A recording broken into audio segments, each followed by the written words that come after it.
The Muslim central committee Dakshina Kannada Udupi ಜಿಲ್ಲೆಯ ವತಿಯಿಂದ ವಿಧಾನಸಭೆ ವಿಪಕ್ಷ ಉಪನಾಯಕರಾಗಿ ಆಯ್ಕೆಯಾದ ಮಾಜಿ ಸಚಿವ ಯುಟಿ ಖಾದರ್ ಅವರಿಗೆ ಸನ್ಮಾನ ಕಾರ್ಯಕ್ರಮವು ದಿ ಮುಸ್ಲಿಂ ಸೆಂಟ್ರಲ್ ಕಮಿಟಿ ಅಧ್ಯಕ್ಷ ಮಾಜಿ ಎಂಎಲ್ಸಿ ಹಾಜಿ ಕೆಎಸ್ ಮೊಹಮ್ಮದ್ ಮಸೂದ್ ಅವರ ಸ್ವಗೃಹ ಬರ್ಕಿಯಲ್ಲಿ ನೆರವೇರಿತು।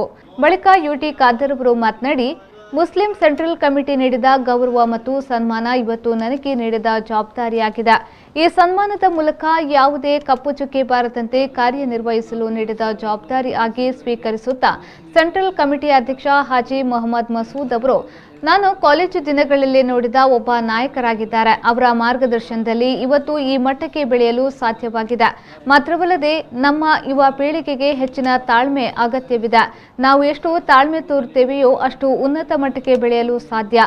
ಇದನ್ನ ನಮ್ಮ ಯುವ ಪೀಳಿಗೆಗೆ ಮನದಟ್ಟು ಮಾಡಬೇಕು ಎಂದವರು ಹೇಳಿದರು।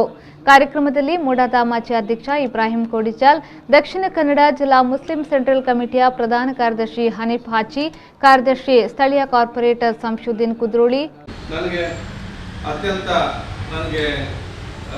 ಪ್ರೀತಿ ಮತ್ತು ಸಂತೋಷ, ಸೆಂಟ್ರಲ್ ಮುಸ್ಲಿಂ ಕಮಿಟಿಯವರು ಇವತ್ತು ಪ್ರೀತಿಪೂರ್ವಕವಾಗಿ ಒಂದು ಗೌರವ ಮತ್ತು ಸನ್ಮಾನ ಮಾಡಿದ್ದಾರೆ।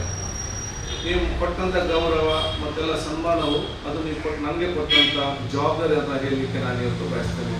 ಅದು ನೀವು ಕೊಟ್ಟಂಥ ಜವಾಬ್ದಾರಿ ಅಂತ ನಾನು ಇವತ್ತು ತಿಳಿಸುವಂಥದ್ದು।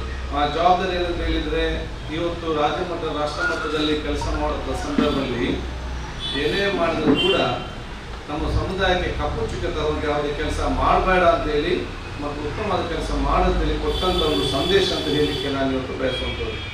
ಯಾವ ಒಂದು ಉದ್ದೇಶದಿಂದ ಒಂದು ಸಂದೇಶ ಮತ್ತು ನಮಗೆ ಪ್ರೋತ್ಸಾಹ ಮತ್ತು ಒಂದು ಬುದ್ಧಿವಾದ ನಾವು ಕೇಳ್ತೀರಾ, ಅದಕ್ಕೆ ಕಪ್ಪು ಚುಕ್ಕೆ ಬರದ ರೀತಿಯಲ್ಲಿ ನಾನು ಕೆಲಸ ಮಾಡೋದಿಲ್ಲ।